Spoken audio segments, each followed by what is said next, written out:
So, good morning. Welcome to our second edition of the Bordeaux Unpicked podcast, where we're looking at the Bordeaux 23 campaign, how it's sort of unraveled so far, what we've had since our last podcast, and what's coming up. And this morning I'm joined, there's three of us there. We've got myself, Joe Muller, head of Monopole, Aaran Eccles. Hello, back again.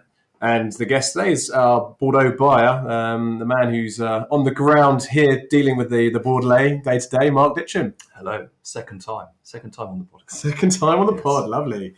Back for more. So I think actually, as Marc's the sort of the third person guest this morning, maybe we'll start there. So Marc, from your point of view, you're liaising with the Negoce chateau owners, the Bordelais, more than anyone. What's your feel so far for Bordeaux 23 from their point of view and your point of view? So it's interesting because I'm the sort of go-between between the salespeople, customers, ultimately, and the negotiants. So I hear two sides, but I think by and large it's been largely successful. There's certainly some releases that have been more successful than others, and we'll go into those, I'm sure, as we progress. But I think what is different this year than prior years is that there's greater yield. So there seems to be a lot more stock in Bordeaux. So the negotiants are more receptive to supplying wine, and they're not holding back. There's no ridiculous tie-ins, which used to be the situation many years ago, where they'd tie you into the lesser wines and the grand vans. But this year they're more amenable to plentiful orders, and that's great. I mean, that works with the salespeople as well. But so yes, I think it has by and large been received quite well all round so far. Cool. No, I'd agree. I think from my point of view, from a sales point of view, and I'm sure Aaran could chip in on this as well, we have seen more volume, and I think that's to touch on the production level, as you just mentioned, Ditch, it is up.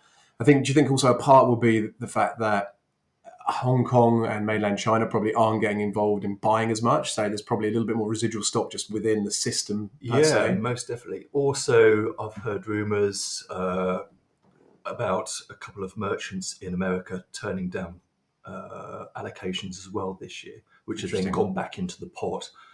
And then sort of the next day or the day after, that started to then drip feed back into the sort of UK trade. Yeah.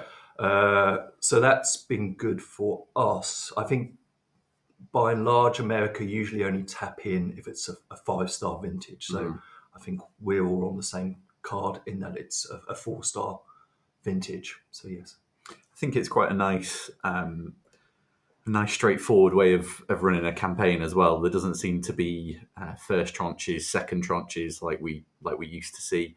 And when the campaign is this quick, there's releases every day when it's not a bank holiday.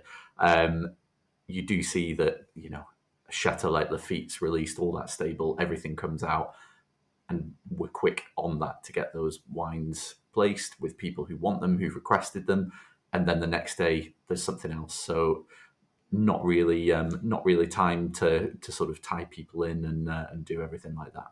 Yeah, I think the pre-order system that we're operating this year has certainly been to all of our benefits. Certainly for me, to gauge the interest and to speak to negotiants in advance of actually buying on the day. So it's helped me largely, and I think the negotiants have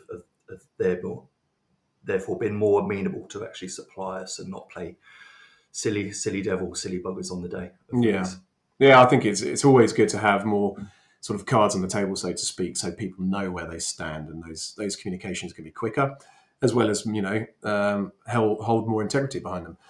I think it's a good point you mentioned about America. Actually, we brought it up on previous podcasts that we felt the US probably weren't going to be as involved as the UK and domestic market and European markets, and hearing that play out's an interesting point. And I think moving on from the pre-orders, it's a good one to maybe start talking about the releases we've had since we last spoke, Aaran and I's podcast last week, because very quickly as a reminder, we want this little to be a sort of a sound bite, really, 15 or so minutes just to chat for people to catch up. And when we last spoke, Lafite came out at a really very attractive price. It was the stable itself generally was strong, but I mean Lafite and Caraward sort of led the way magnificently. The cheapest vintage available of Lafite in the market is what it translated to. Before we go into those sort of the more details, I just thought I'd give a little bit of opinion on what Marc was saying earlier about the wines largely being a successful campaign. And I think that is the case. There's two real big winners so far, Lafite and Mouton, in terms of sellouts. What we are struggling to get hold of in terms of stock, they are the two leading that way. There are some big headline drops that have come out, 20%, 30%, 35%, even cases more.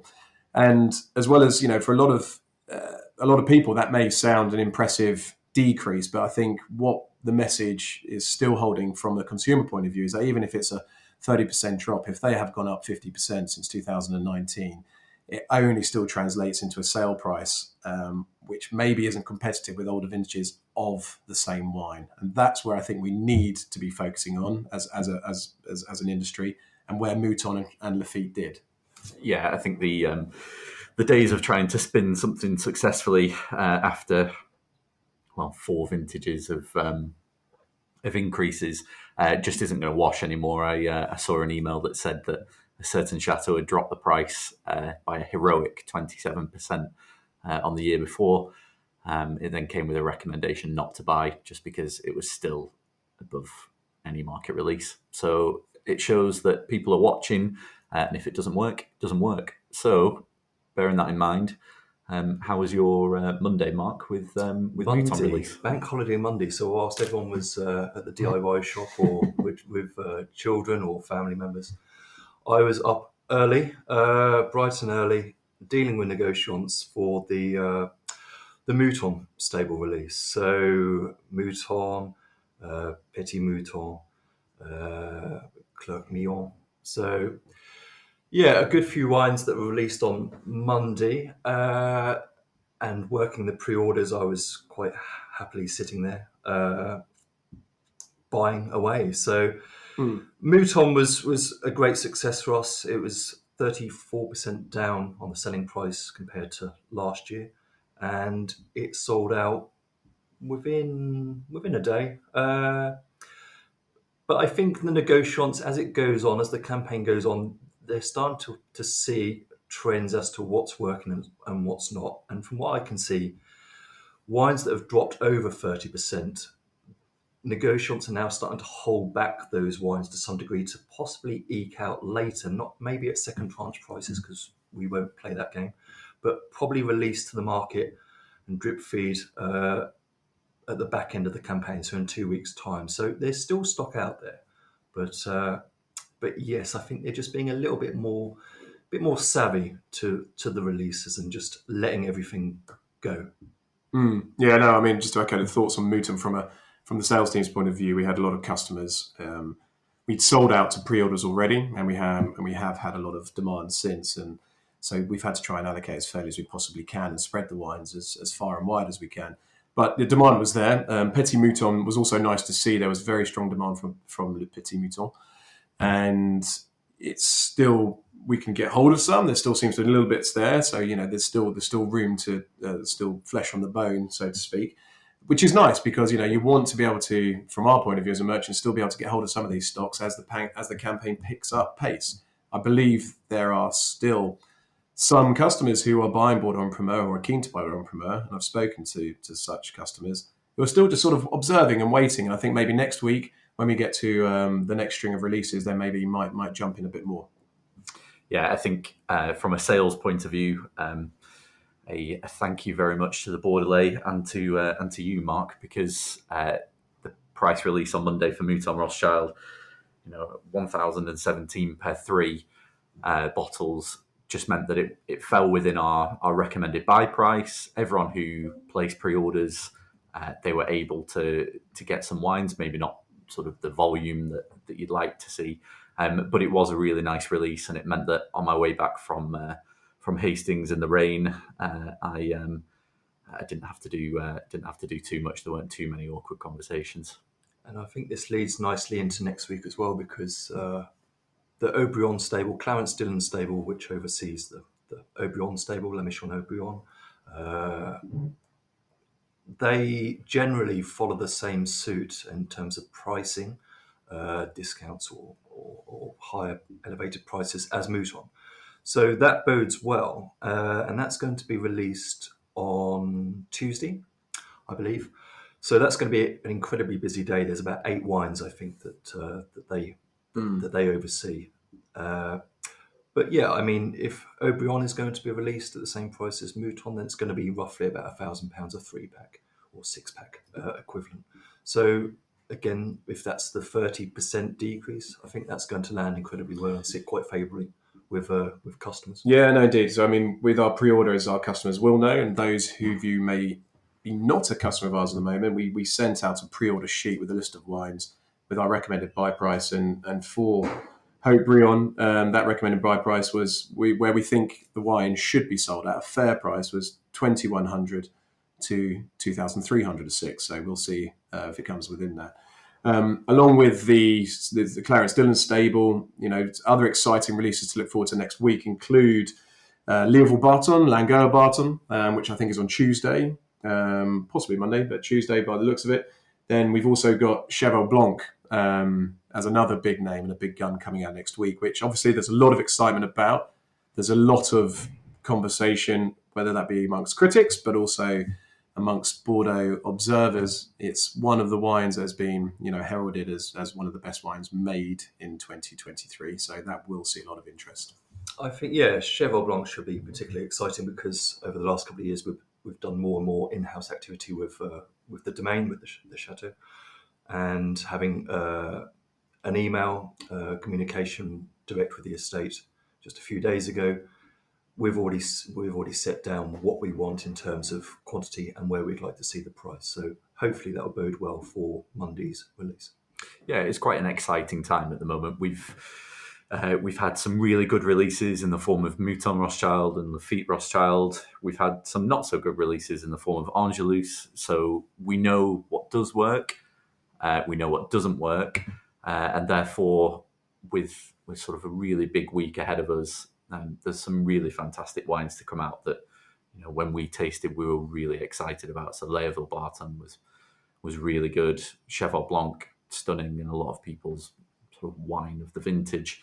And that's only on Monday. There's plenty to come. And I think people are really starting to get to that point where, they're excited for more releases.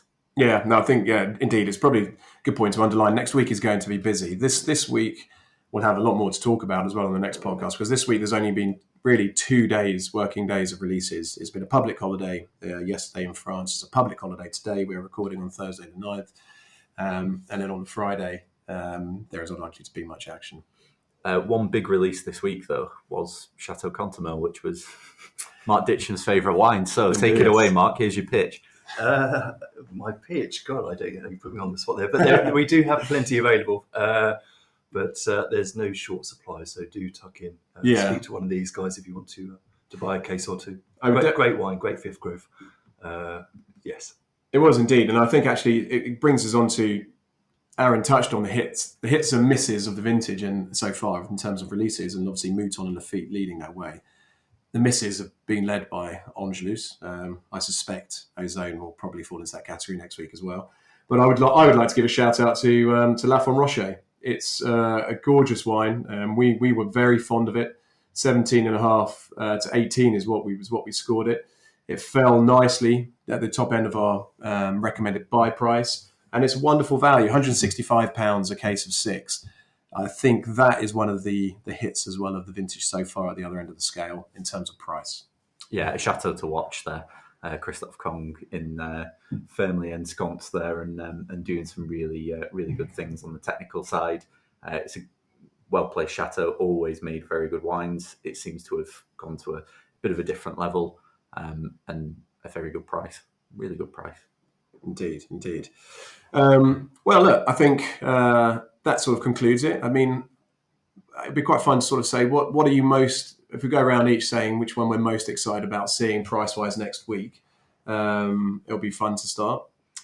I am most looking forward to the Barton stable. I think those wines are, especially in 2023, those wines are really something that you can get behind by a couple of cases. They will be really enjoyable drinking over the next few years. So hopefully everything works on that front. I'm looking forward to, hopefully Lynch Barge is going to be out next week. There's no date in the calendar, which is unusual, but if that comes out and it's a good price, then yeah, that's going to fly. So yeah, one I love. I was going to add that there will, I think that there'll be a curveball or two next week. Something that I haven't been given too much notice of in terms of release will come out at a notable level, like Lynch. Who knows, maybe Oz or Segler, any other than Margot properties.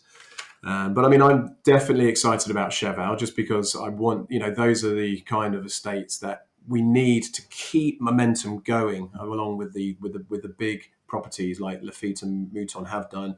Obviously, Haut-Brion is one of those big properties as well. So I am intrigued to see if they'll sort of carry the baton further, so to speak, in terms of making sure it comes across as a compelling price. But yeah, I think it's all in all, it's been an interesting campaign so far. We've had some successes, we've had some failures, more successes than the previous vintages since 19. So we'll see how it continues to pan out. Right. On that note, take care, and we'll speak next week once you've seen a flurry more of releases. Looking forward to it. Should be fun. Cheers. Thank you very much. Goodbye. Bye now.